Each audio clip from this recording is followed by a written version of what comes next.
Bom dia a todos. Eu acho que para mim vai ter que elevar um pouquinho o som, Luiz. Infelizmente eu vou falar com vocês um pouquinho rouca hoje, em função de uma gripe, mas quem sabe vocês me ajudando, mandando muitas vibrações positivas, a voz vai melhorando.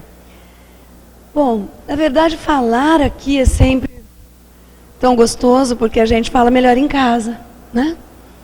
É uma delícia falar aqui. Mas falar do quê?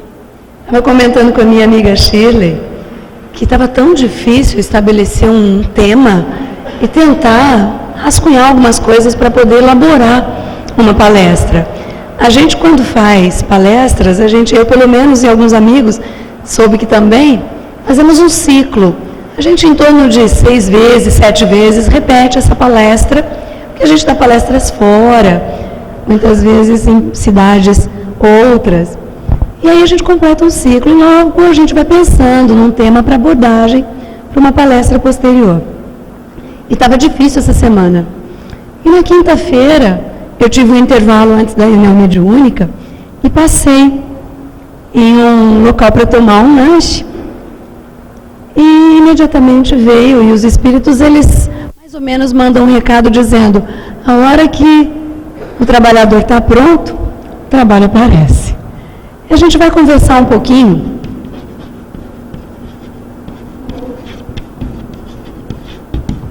sobre um tema já bastante abordado, mas sobre talvez um novo ponto de vista, ou talvez uma forma apenas de reflexão, um pouquinho diferente, tentando contribuir para essa abordagem difícil do amar ao próximo. Afinal de contas, amar ao próximo é uma coisa preconizada pelo Cristo, uma coisa recomendada por todos os espíritos, direto ou indiretamente citada em cada mensagem espírita. E o que isso realmente significa? Porque será que nós conseguimos fazer isso? Segundo Jesus, o reino de Deus se estabelece a partir do momento que nós amamos a Deus sobre todas as coisas e ao próximo como nós mesmos. E o que isso realmente significa? Tem uma passagem, numa mensagem de Meimei, psicografada pelo Francisco Cândido Xavier, nosso Chico, que diz que Jesus, entrando em Jerusalém, montado num burrico, ao entrar na cidade, foi recebido com muitas flores. Todas as pessoas o louvavam, colocavam flores para ele passar em cima daquele burrico e gritavam, absolutamente entusiasmados: viva o rei dos judeus, o filho de Davi, abaixo os romanos, eis o nosso vencedor, o rei de Israel. E gritavam, mas Jesus continuava com uma aparência reflexiva e naquele semblante pensativo dava até um ar de tristeza, e com a cabeça baixa, e continuou intocável até um certo ponto do caminho. De repente se aproximou uma moça com um ramalhete de flores e disse: mestre. Isso Jesus olha para ela e ela diz: isso é para eu servir ao reino dos céus, é para o reino dos céus. E Jesus fixa muito atentamente e diz: minha filha, queres mesmo servir ao reino dos céus? Eu fico imaginando Jesus fitando atentamente para a gente. Complicado. Acho que a gente já... E ela disse: sim, eu quero. Ele disse: então, por favor, comece me trazendo um pouco de água para esse pobre animal que me serve. O que será que Jesus quis dizer sobre isso? Que o reino dos céus talvez a gente consiga através de atitudes muito menores do que a gente imagina. Então, amar a Deus sobre todas as coisas e ao próximo como a ti mesmo. Em Lucas 5,31, ele cita, Jesus disse: tratai todos os homens como vós quereríeis ser tratados. E nós estamos conseguindo fazer isso? Esse amar, muitas pessoas eu já ouvi dizerem: amar como Jesus nos ensinou é como amar um filho. Fico pensando, será que é mesmo? A gente consegue, todos nós, amarmos um filho incondicionalmente? Quantos pais e quantas mães abandonam seus filhos? Então, amar ao filho de uma forma muito genérica, será que é esse o amor que pede? O amar ao filho é um amor intenso e é incondicional. Se o meu filho me decepciona, se o meu filho rouba, se o meu filho mata alguém, incondicionalmente eu vou continuar amando-o da mesma forma. Esse amor é realmente incondicional. E se ele for, eu consigo amar o meu. É meu. Existe já aí no meu filho um interesse pessoal nesse amor. A minha continuidade. O meu plano futuro. A minha expectativa de atingir por ele o que talvez eu não tenha conseguido atingir por mim. Então eu fico me perguntando se é esse o amor que Jesus preconizava. Isso aí é muito difícil. Amar ao próximo. Não sei, mas será que a gente consegue ou não consegue, eventualmente, amar as pessoas? Por quê? Jesus coloca, isso está em Mateus, no capítulo 5, do 21 ao 26, se não me engano, os versículos. E ele diz assim: reconcilie-te com o teu inimigo enquanto estás a caminho com ele. Ele diz mais ainda: reconcilie-te com o teu inimigo antes de vir fazer a tua oferta. O que é inimigo? Adversário, concorrente, alguém que de alguma forma mobiliza alguma coisa em nós que não é boa. Como assim? Nós temos inimigos ou temos adversários, oponentes, pessoas que não entram na nossa garganta, como quantas e quantas vezes a gente nomina. Por quê? Se já é difícil amar a todos os novos que aparecem em nossas vidas, como é que fica a questão dos que já conviveram conosco e de alguma forma ficaram adversidades? De onde vêm as desavenças, as adversidades?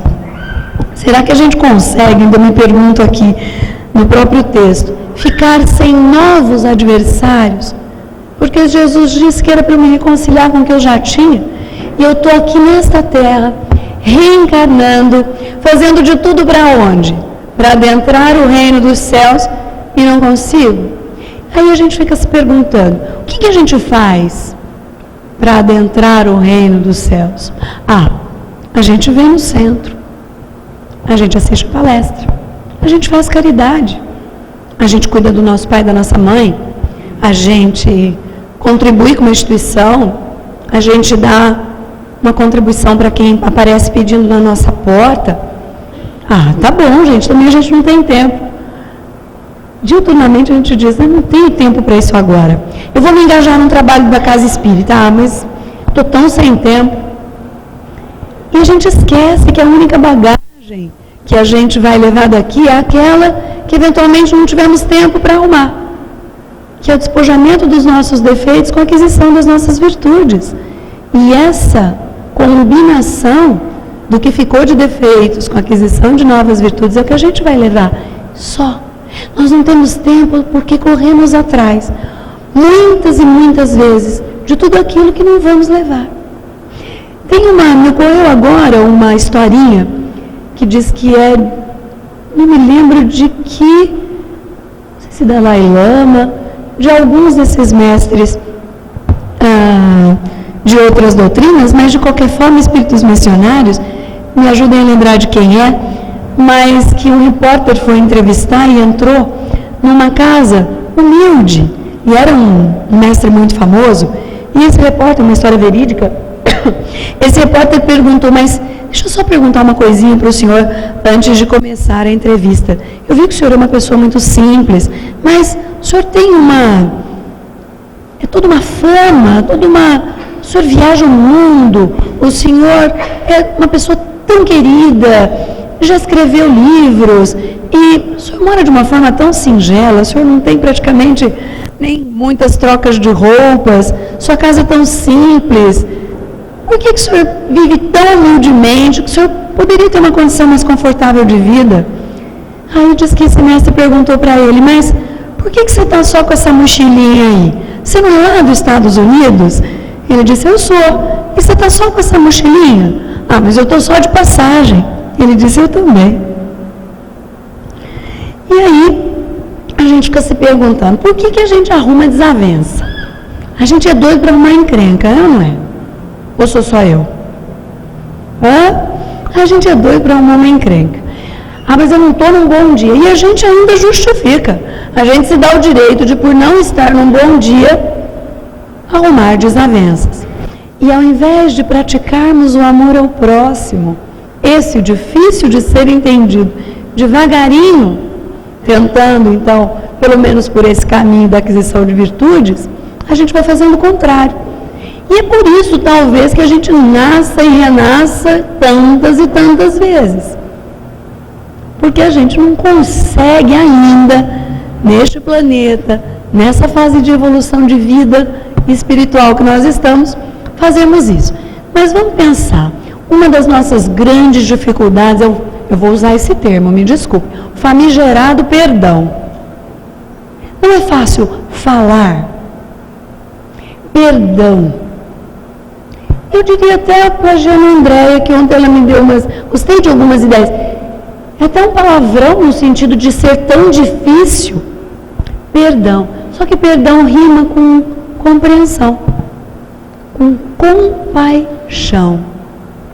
E vou plagiar a nossa irmã Andréia, que deu palestra aqui ontem para os nossos assistidos, que aliás foi uma delícia a palestra dela, que ela canta e música encanta, né? E ela disse assim, perdoar é uma coisa muito difícil, exige sacrifício. Mas eu não vou plagiar nisso, eu vou plagiar numa piadinha. Sacrifício, se fosse fácil, seria sacrifácio. Não seria sacrifício. Não é? E o que é perdoar? Gente, eu já fiz cursos, não especificamente sobre isso, mas na casa espírita sobre isso, cursos envolvendo terapia familiar, que também falava sobre perdão no ambiente sistêmico, na sua vivência diária, com todos, principalmente com a família. E eu nunca consegui realmente uma definição de perdão, mas consegui captar uma definição de um sentimento vinculado a essa característica de saber perdoar.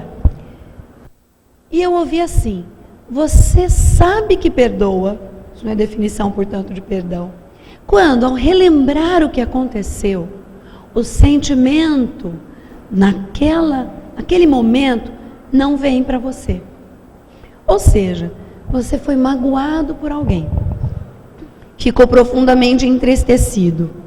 Ao lembrar do fato, de alguma forma alguém relembra, ou você relembra aquele fato, não vem em você um sentimento negativo de mágoa e de tristeza. Porque ninguém esquece nada.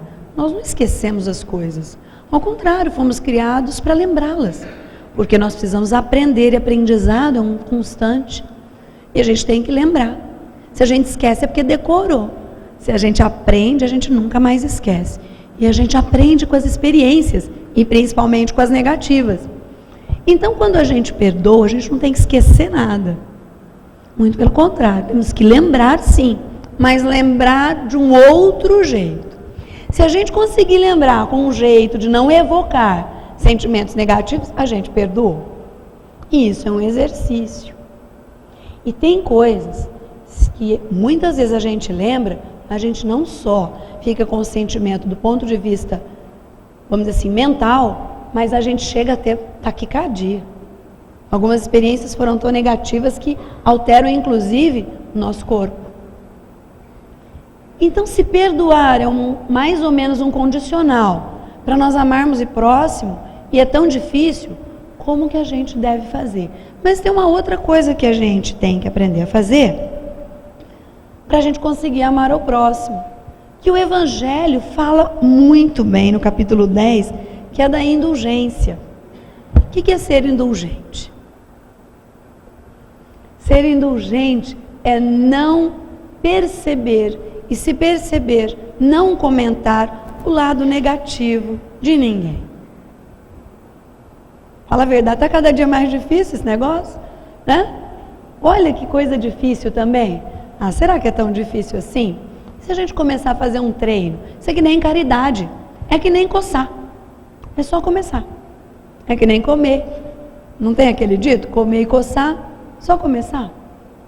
Na verdade, não é tão difícil assim. É que nós temos muitas vezes algumas características pessoais que, associadas à falta de perdão e essa falta de sermos indulgentes, facilita com que nós tenhamos dificuldade para algumas coisas. A indulgência, ela muitas vezes permite, sim, que nós comentemos atitudes equivocadas ou inadequadas de alguém. E que muitas vezes advertimos essas pessoas. Vamos a essa advertência para que, eventualmente, outras não sejam prejudicadas.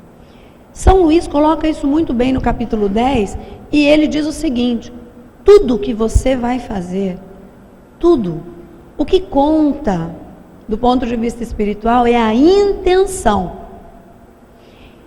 E aí eu fico me perguntando, todos nós, vamos lembrar da última fofoca que nós fizemos.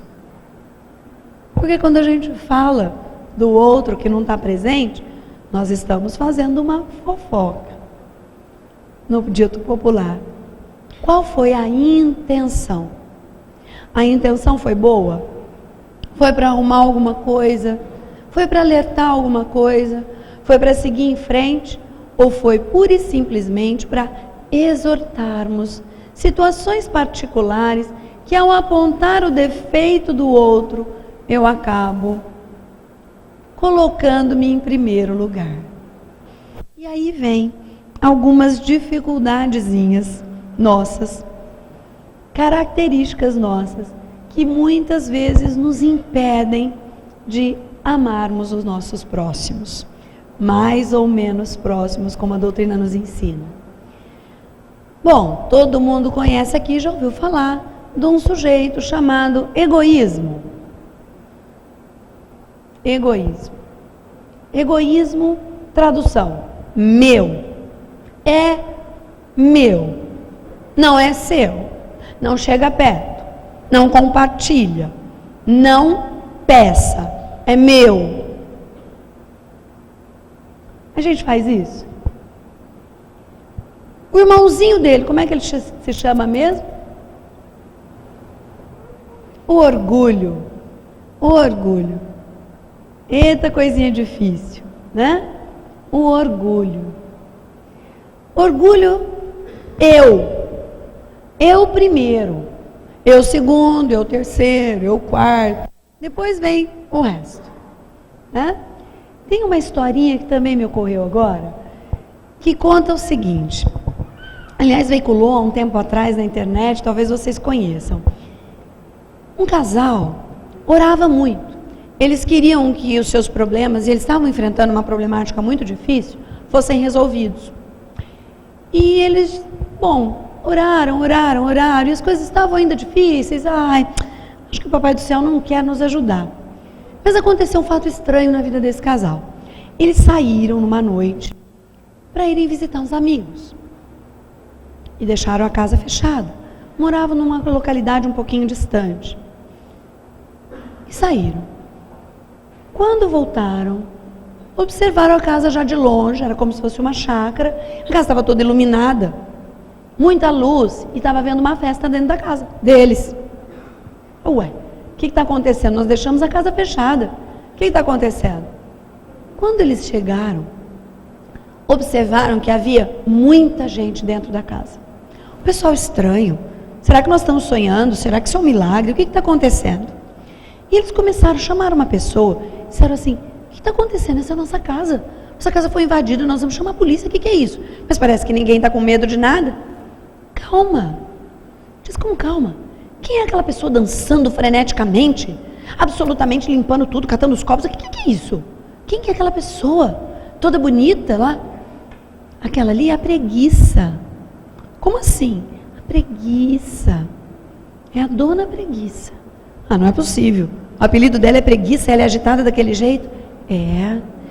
Aquela pessoa ali que está distribuindo aqueles chocolates. Distribuindo aqueles chocolates? É. Você não está vendo quem é? Não. É o senhor Orgulho. senhor orgulho, aliás, minto, senhor egoísmo. Senhor egoísmo distribuindo chocolate dentro da minha casa, tem alguma coisa errada acontecendo. E assim, de uma pessoa conversando, numa eloquência, quem é aquela pessoa? É a timidez. Eles não entenderam nada porque estava paradoxal. A característica, o apelido de quem quer que seja, as vestes, com o que estava apresentando. E aí a pessoa disse, você orou muito, orou demais. E o céu resolveu te ajudar. Quem é que você quer que saia da sua casa para a resolução dos seus problemas?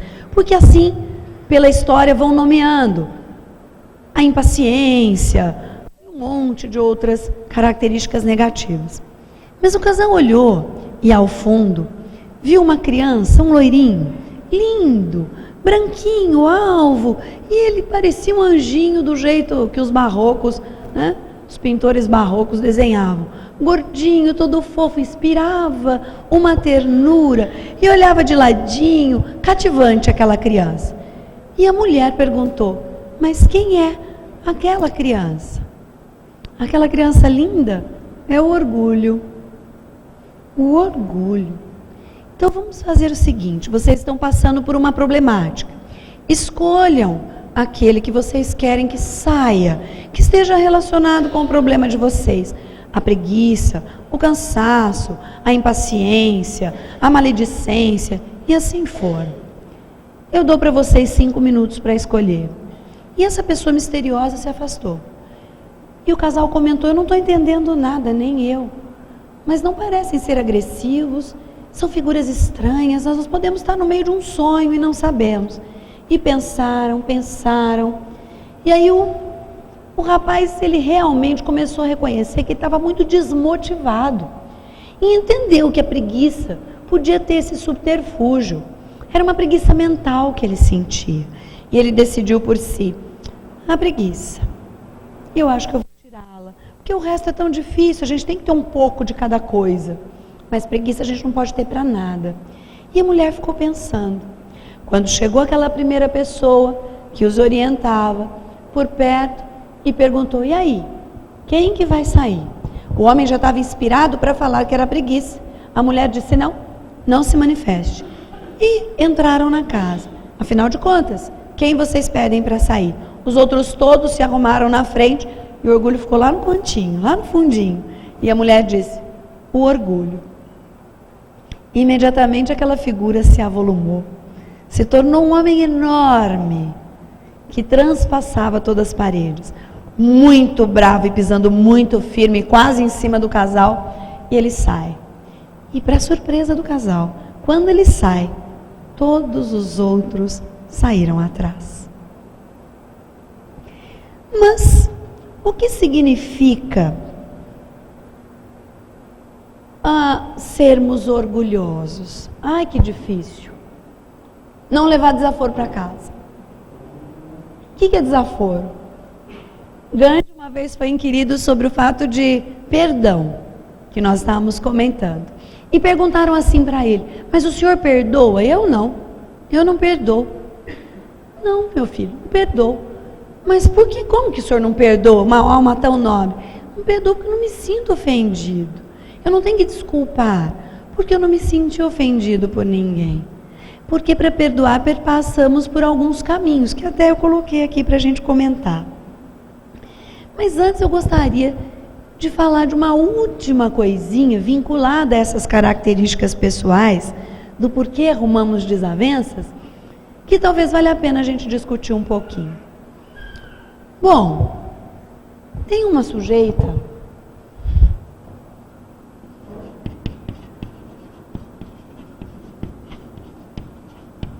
alguém conhece? Alguém já ouviu falar na admiração? O que é admirar alguém? O que é admirar alguém? É nós, de repente, estarmos muito contentes com aquela característica daquela pessoa, no sentido de dizer, que bacana que é aquilo. Olha que bem material mesmo, bacana que aquele sujeito arrumou e conseguiu com o seu trabalho. Olha como aquela pessoa é bonita, como aquela pessoa é inteligente, isso é o quê? Admiração.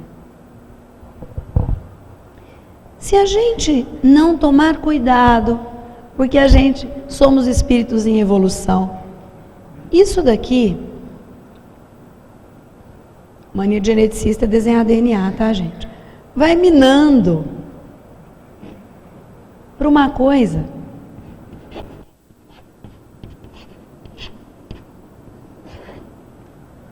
chamada inveja, que muitas vezes é o mote das adversidades, das divergências, de nós adquirirmos inimigos.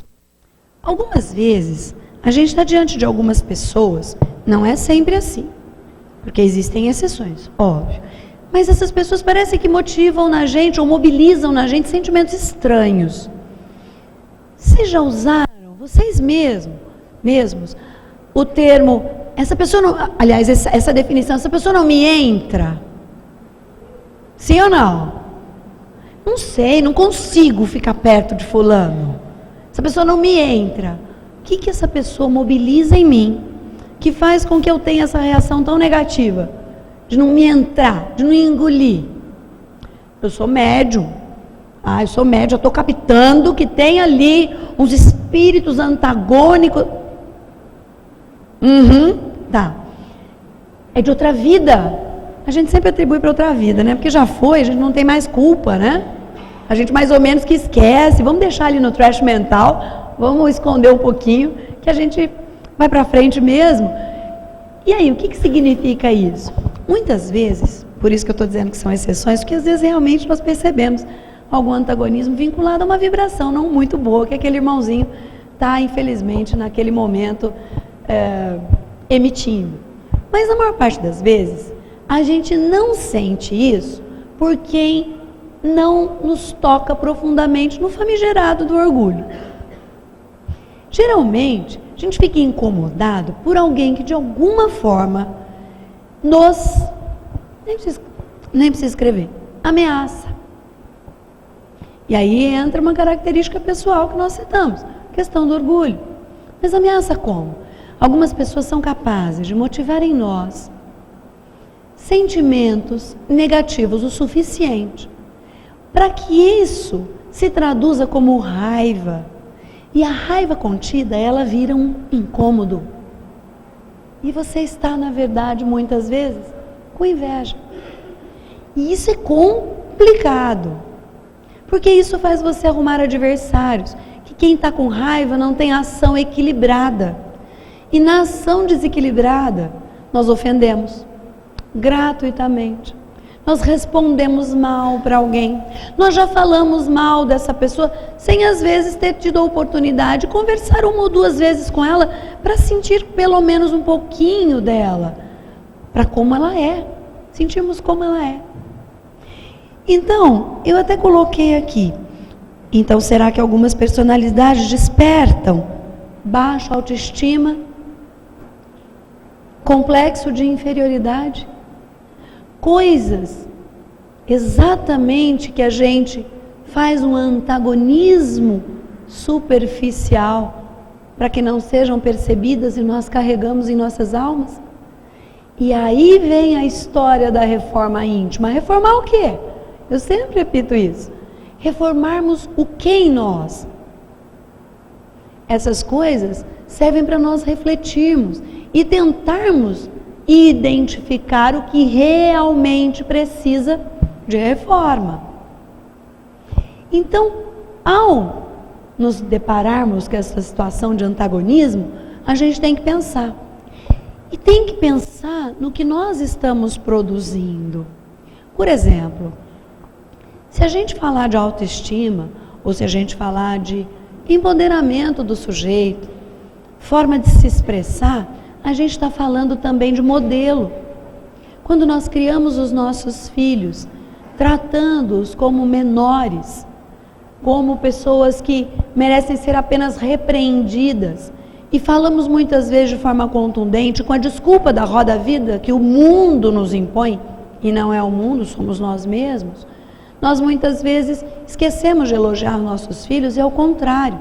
A gente também, com a desculpa que estamos disciplinando-os, a gente pode dizer, você não vale nada, olha o que você fez de novo, você é muito burro, moleque, a gente já te ensinou e você não captou. Isso vai fazendo com que o sujeito se coloque de uma forma muito negativa para si mesmo. E quando ele se sente, de alguma forma, ameaçado, vem a raiva, uma raiva lá de trás, de não terem valorizado o mínimo que ele fez e de terem exortado tantas coisas negativas. E algumas personalidades podem vir e resgatar um pouco dessa coisa negativa que sentia quando a presença do outro, que era hierarquicamente superior, entre aspas, que era o papai e a mamãe, lhes inibia, lhes causava constrangimento, lhes punha para baixo. Então a gente tem que aprender a pensar nas nossas próprias vidas para servirmos de modelo positivo para o outro, principalmente o outro que foi colocado sob a nossa responsabilidade, os nossos filhos. E amar ao próximo, mais próximo, é extremamente importante, porque nós vamos ser tomados, pedidos a respeito da responsabilidade de termos cuidado de um filho de Deus, que antes de ser nossos filhos, são filhos de Deus. Então, como é fácil a gente ouvir falar em perdão, em amar ao próximo, em indulgência, em reconciliar com o inimigo, mas é muito difícil praticar. Aí eu coloquei uma frase para me lembrar de falar uma coisa. Se eu não consigo amar tanto assim, é um pouco difícil nessa, pelo menos no que a gente supõe, nessa tentativa do Cristo nos passar o que seria o amor do reino dos céus. Eu não consigo também me livrar tão facilmente dessas características, veladas, como aquelas outras da historinha do orgulho. Por onde eu devo começar para diminuir as minhas desavenças, pelo menos para que eu consiga não arrumar mais inimigos? E nós não estamos falando aqui dos inimigos ocultos, daqueles que gratuitamente, infelizmente, não gostam de nós. Mas Jesus também pensou nisso. Aliás, o mestre pensou em tudo, né? Dos 30 ao 33, ele fez um compêndio ali, uma obra, que sem escrever uma linha, pensou em tudo. E deixou isso para todo mundo relatar de forma eterna, né? Na verdade, Jesus pensou tanto, que ele disse para nós reconciliarmos com os nossos inimigos, amar a Deus sobre todas as coisas, o próximo como a nós mesmos, mas ele já previa que isso era difícil. Ele previa que isso era extremamente difícil. E ele disse, exortando agora as nossas qualidades, de uma forma direta, vós sois deuses, e como deuses podeis fazer tudo que eu faço e muito mais. Na minha última palestra eu coloco esse tipo de frase, Pai Nosso. Na única oração que Jesus deixou, ele diz, Pai Nosso. Ele não disse, meu Pai. Assim como ele disse, traduzindo agora para nós, blá, blá, blá, não leva a gente para o reino dos céus, coisa nenhuma. Bom, então o que a gente pode começar a fazer para pelo menos não arrumar desavença? Eu coloquei alguns lembretes aqui. Quem sabe se a gente começasse a aprender a se comunicar? Porque quando eu me comunico com o outro, eu tenho que levar em consideração um monte de coisas. Deixa eu tentar fazer um resuminho bem breve aqui.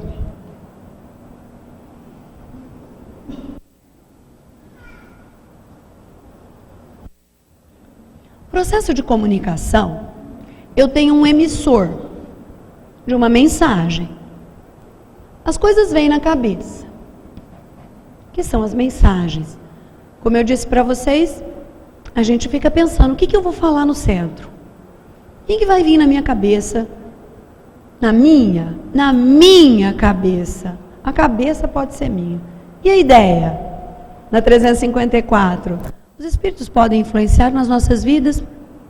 Não, minha filha. Muitas vezes são eles que vos dirigem. Então, a cabeça pode ser minha, mas a ideia certamente tem uma série de colaboradores. Mas existe uma mensagem.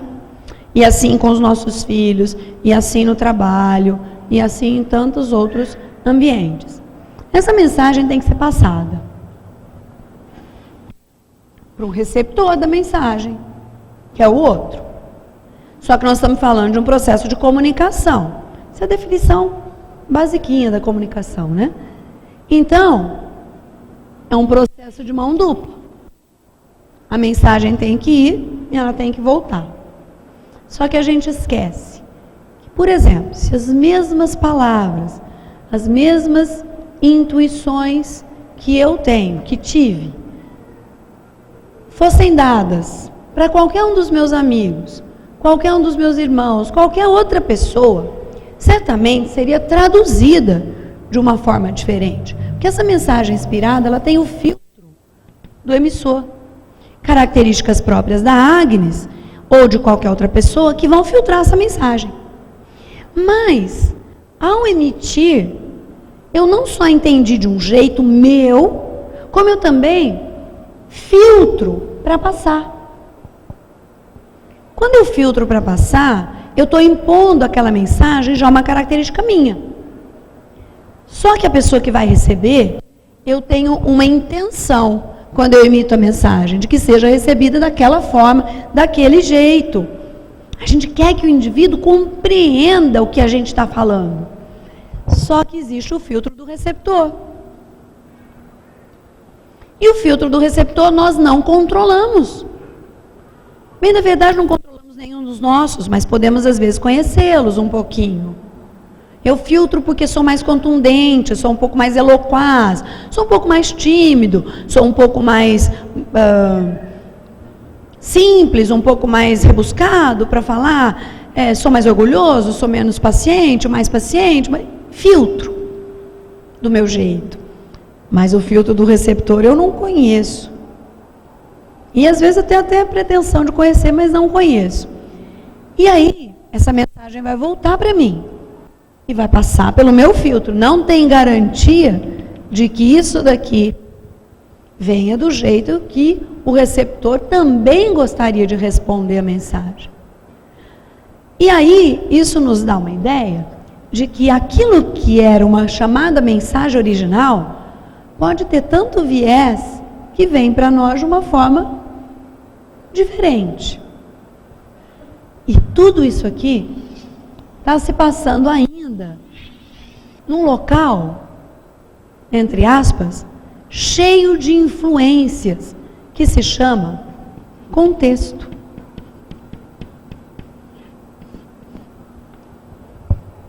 E a gente acha que domina isso. Então, o processo de comunicação, ele não é simples, ele é complicado.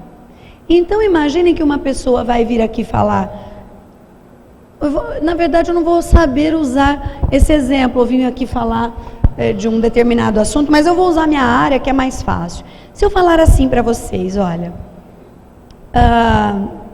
existe um padrão não clássico de herança genética, vinculado a uma coisa que nós chamamos de imprinting, que também está vinculado a uma outra coisa chamada dissomia uniparental, onde a herdabilidade do genitor, a herdabilidade vinculada à origem parental do cromossomo, tem a ver quando o segmento deletado é de origem materna ou paterna. Localizado no segmento do braço longo do cromossomo 15, um local deletado pode, se for da origem paterna, desencadear a síndrome de Prader-Willi, mas se for de origem materna, desencadear a síndrome de Angelman. Todo mundo entendeu? Claro que tem geneticista na plateia, né? Ou pelo menos alguém da área que compreenda. Mas fala a verdade. Eu tenho pessoas no ambulatório que têm síndrome de Prader-Willi e síndrome de Angelman, que são algumas alterações genéticas que a gente tem que explicar para papai e mamãe. E se eu sentar e explicar assim para o papai e mamãe? Aí eles vão ser, não meus consulentes, meus pacientes, eles vão ter uma paciência para me ouvir. E o pior, a gente pergunta assim, entendeu? Porque Deus me livre falar que não entendeu, eu quero falar isso de novo, não é? Então, quando a gente trabalha numa área chamada aconselhamento genético, a gente tem que tentar aprender a se comunicar. Não pense que eu sei dessas coisas, não, é que a gente é obrigado a aprender, né? Sei porque fui atrás. Mas no sentido assim, comunicação é uma coisa complicada. Então eu tenho que sentar e dizer assim, olha, existe, já ouviu falar que a gente puxa para o sangue do papai e para o sangue da mamãe? Eu não vou explicar todo do 15, nem tenho essa pretensão e nem tenho esse medo também, né? Mas a gente começa a historinha assim. Vocês já ouviram falar que a gente puxa para o sangue do pai e puxa para o sangue da mãe? Sim ou não? Eu queria uma informação. O pai passa sangue por onde? Então vamos matar no ninho essa falsa crença. A gente não puxa para sangue de ninguém, porque sangue também é geneticamente determinado. A gente herda o material genético. E o que é isso? E aí a gente, por isso que demora. Por isso que lá com o geneticista as coisas demoram. Mas vão sair de lá com a compreensão do que o filho tem e de onde veio, demore o tempo que demorar. E nas palavras e no entendimento do receptor. Aí eu vou falar com meu filho. Tem 3 anos eu estabeleço um rol de atividades mentais ali, de dinâmica mental para ele fazer, para compreender o que eu estou pedindo, né? E aliás, aqui eu diria comunicação com filhos. Como eu tenho 2, eu sei que é difícil. Para vocês é fácil? É dificinho, né? Mas por quê? Porque existem os filtros da adolescência, os filtros da puberdade, os filtros da infância, que eu já tive. Esqueci como é que é, muitas vezes, né? Eu ouvi outro dia no Café Filosófico, eu sempre recomendo na cultura, no domingo à noite, passa uma discussão geral e sempre pessoas que entendem de algumas áreas falam de uma forma com muita propriedade, é muito bacana assistir Café Filosófico no domingo à noite, sem fazer propaganda para a cultura, mas é lá. E outro dia eu estava vendo um programa e estava falando sobre educação de filhos e comunicação. E estava muito bonitinho e eles falaram umas coisas que eu achei interessante e gravei uma delas. A questão de como abordar e se comunicar com o filho, na questão de disciplina, né? Que muitas vezes os pais têm essa dificuldade e os filhos não obedecem. Então, a pessoa que estava dando a informação, ela dizia assim, a gente começou na década de 60 a inverter um pouco as coisas. Por um lado, muito positivas, porque ninguém mais faz apologia a pancadas, etc. Mas o que tinha não era a pancada e nem o olhar feio do pai e da mãe, que a gente acha que é isso. Eu também achava, falava, de repente, umas pancadinhas, até conserta um pouquinho, se pode, a gente tem que dar umas dobradinhas, né? Mas, na verdade, não era isso. E a pessoa teve um insight assim, que eu falei, nossa, eu acho que isso faz sentido. Até aquela época, eu sou de 62, ou um pouquinho depois, as pessoas, elas assim, a gente tinha um negócio, não sei, talvez os que são da minha geração ou antes vão concordar comigo. A gente tinha uma coisa de, vou chamar de medo de perder o amor do pai e da mãe. Não é? A gente queria agradar pai e mãe. A gente tinha um medo de perder o amor do pai e da mãe, de desagradar. Tanto é que pai e mãe não ficavam preocupados com as nossas disciplinas na escola. Eles ficavam preocupados nem com nota. Se viesse com um problema, pai e mãe não iam, minha mãe e meu pai não iam na escola, tinha as reuniõezinhas, mas não iam lá toda hora para saber como é que estava. Tinha esse cuidado. A gente se cuidava para não desagradar pai e mãe.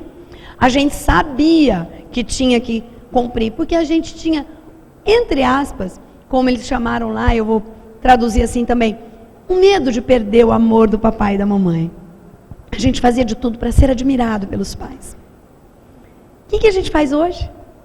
Só para ficar reflexão, não vou abordar esse assunto porque não é o da palestra. Nós estamos falando de amor ao próximo e entramos na família, filhos, que é tão mais perto de amar o próximo. O que a gente faz hoje?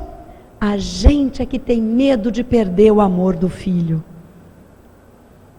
E aí, o sociólogo que estava lá colocou a seguinte coisa. Não é uma questão de mando, mas é uma questão de, entre aspas, respeito. O capitão, se ele tiver muito medo de perder os soldados, muito medo dos soldados irem embora, ele consegue exercer realmente a hierarquia do capitão? Então fica aí a pergunta. Quando nós temos tanto medo e colocamos tudo, o nosso tesouro, a nossa expectativa de vida, são os nossos filhos, e eles se sentem assim, muito dificilmente eles vão entender que naquela tribo o cacique é o papai e a mamãe, os caciques, né? Que eles são índios em aprendizagem. Ao contrário, eles vão assumir o local do cacique, né? Então, acho que vale para a gente lembrar dessa questão da comunicação, porque a gente valoriza coisas que são fundamentais, virtudes, e não pura e simplesmente colocar alguém numa situação para a exortação mais tarde de uma geração de orgulho e de egoísmo muito patentes, né? Mas enfim, e há N discussões sobre esse campo. Mas de qualquer forma, comunicação lá na empresa, as empresas estão buscando humanização. Tem uma coisinha passando aí na internet, eu recebi umas 2 vezes lá no meu e-mail, atribuindo a Einstein, eu não acredito que seja de Einstein, mas eu acho que foi uma colocação inteligente, um pouco até contundente, que diz assim, atribuída a Einstein: quando as pessoas, quando a tecnologia, substituir as relações humanas, nós teremos certeza que estaríamos de frente de uma geração de idiotas. E aí passa, né, tem na mensagem passa um monte de fotos de pessoas se comunicando com o celular. E outro dia nós saímos com amigos, e eu achei isso muito interessante, essa colocação atribuída a Einstein. Eu não acredito que seja Einstein, porque Einstein tinha muita dificuldade de se relacionar. Você acredita que ele tinha Asperger, que é uma forma de autismo, né? Tinha muita dificuldade de comunicação, ele se isolava muito e se concentrava muito, era muito focado. E de qualquer forma, eu falei, isso é muito bacana, olha, essa meninada que não sai do celular. Outro dia nós saímos com 2 casais, muito amigos nossos. Teve um momento, sem brincadeira, eu nunca levo o celular, porque o do meu marido está sempre junto, e ele muitas vezes tem alguma urgência, e precisa estar com o celular ligado, e todos lá de casa sabem os 2 números, eu não levo. Mas eu levei, aquele dia, por algum motivo, o celular ficou na minha carteira. Os 6 estávamos no celular, que alguém falou o nome de alguma coisa, foram os 6 procurar, e de repente, a hora que eu estava olhando, estavam 6 marmanjos, todos da minha geração, no celular. Falei, pode parar, guardando tudo, porque já havia passado mais de 5 minutos. Então a gente está vivendo essa roda viva difícil do cumprimento, e amor ao próximo perpassa por relação humana e por tudo isso que a gente falou. E no tete a tete, como é que eu vou amar mais, cristianizar mais a população, se eu me afasto cada vez mais? Se amigo virou sinônimo de assinatura no meu Facebook, né? Então a gente tem que tomar bastante cuidado. Mas além de aprendermos a nos comunicar, considerando tudo isso, talvez valha a pena a gente aprender a ser gentil. Quais são as 3 palavrinhas mágicas que a gente ensina aos nossos filhos? Obrigada, por favor, dá licença. A gente tem que fixar isso para tentar diminuir um pouquinho as desavenças. Ontem foi muito bonitinho, como a questão de modelo é importante. Tem coisas que na minha cabeça elas ficam muito gravadas. Eu estava conversando com um amigo ontem, na hora que nós saímos aqui do trabalho, nós estávamos fofocando, né? Por uma boa causa, eu acredito, ou pelo menos me dou essa desculpa, mas esse meu amigo estava encostado assim no carro, e entrou uma criança, essa criança queria abrir a porta. E por 2 ou 3 vezes, ela estava trazendo as coisas aqui de dentro do nosso pavilhão aqui, e ela estava querendo pôr no carro da mamãe, que é trabalhadora. E ela estava carregando algumas coisas de cesta para levar para uma família. E essa criança, já mocinho, uns 8 anos, abria a porta e tacava essa porta no meu amigo. E eu estava aqui, meu amigo estava ali, a porta, e a criança abria a porta. Aí eu não me contive, né, porque gente bocuda, eu sou meio bocuda, falei, pede licença para o titio. Tão mais bonito se você pedir licença, não bata a porta no titio. Ela fez assim para mim, com uma doçura que até me intimidou. Não teve dúvida, ela veio de novo, não tinha acabado, foi uma saga para ela, coitadinha, acho que a carga era muita, ela veio de pouquinho.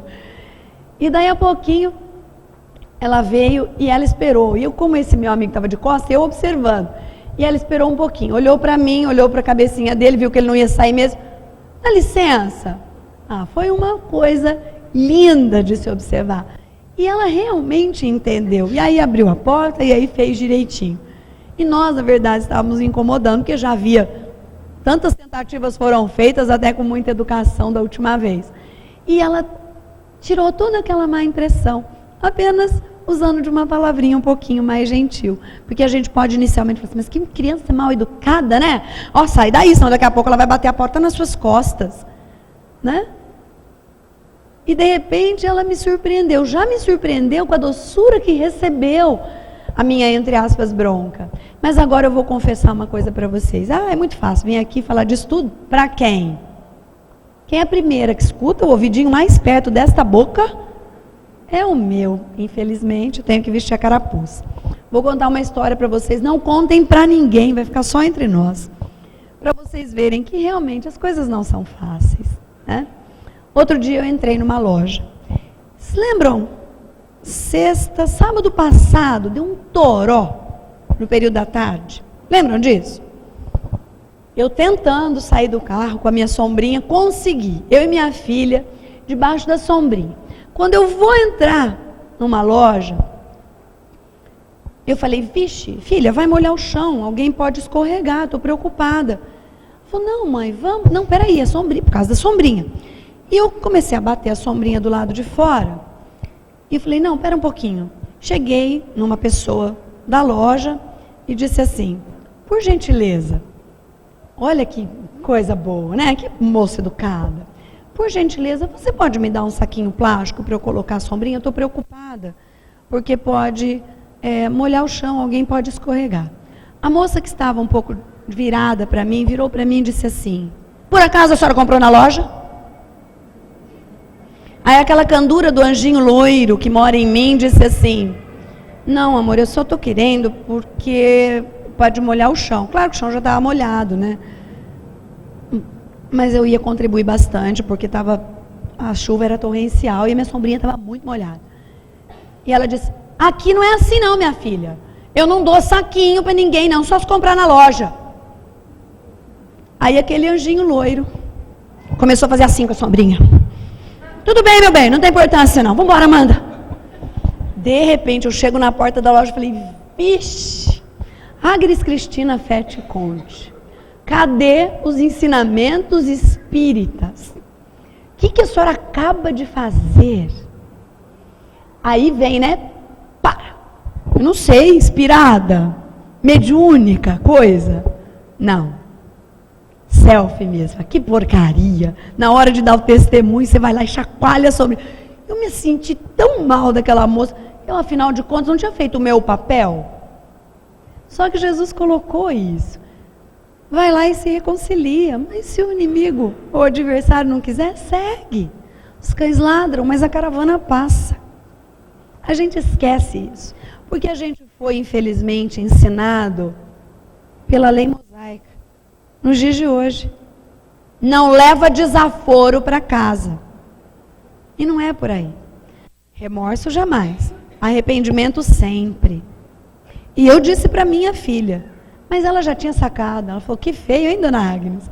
Falei, desculpe, Amanda, que modelito mais fora de moda que eu acabei de passar para você. Mas como ela já está bem grandinha já, menos mal. Né? Porque se fosse pequenininho, talvez não registrasse as minhas desculpas, mas registrasse a minha atitude. Né? Mas, tal qual a árvore, como o Evangelho nos diz, árvore com folhas mortas, lança suas folhas mortas para baixo. Não vai adiantar. As situações negativas que nós passamos e todas as dificuldades que temos para amar o próximo, elas já foram, ou elas estão aí, precisam melhorar. Eu não tenho que me preocupar com aquilo que é negativo em mim, ou que foi negativo em mim. Eu tenho que procurar em adquirir o que é positivo, e não me concentrar no negativo. É que nem pessoas que pensam na doença, querendo a saúde. Eu não vou ficar doente, não vou ficar doente, não vou ficar doente. Deus me livre, eu quero ficar saudável, Deus me dê saúde. Eu não posso ficar doente. No que eu estou me concentrando? Na doença. Né? E aí tem uma lição para nós terminarmos, que eu acho que é muito pródiga, que diz o seguinte, a lição número 9 do Respostas da Vida, psicografia do Chico, do nosso amigo André Luiz, que diz o seguinte, vou ler bem rapidinho para vocês, para terminarmos. Quanto aos outros, se você acredita que pode alcançar a sublimação espiritual sem os outros, de certo ainda não chegou à verdade. A vida foi criada à feição de máquina complexa, em que as peças diferenciadas entre si guardam função específica. Não fuja à engrenagem do seu grupo se deseja aperfeiçoar-se e progredir. Os outros são áreas destinadas à complementação e melhoria dos seus próprios reflexos. Através deles é que você se analisa para observar-se com segurança. Não intente transformá-los de imediato, porque qual ocorre conosco são espíritos em evolução, caminhando entre dificuldades e sombras para o conhecimento superior. Não exija deles a perfeição que ainda estamos longe de possuirmos. Esse nos ensina paciência, aquele nos ensina compreensão. Aquele outro imperativo da bondade, tanto quanto somos pessoalmente para cada um deles testes vivos nesses mesmos assuntos. Acredite, sempre que os outros nos pareçam a maneira de problemas, somos para eles outros tantos problemas a serem resolvidos. Diz você que precisa identificar-se com a vida e descobrir-se para fazer o melhor. Entretanto, unicamente pelos outros é que você se encontra e se realiza para as conquistas supremas da felicidade e do amor. E eu completo, para entrar no reino dos céus. Muita paz.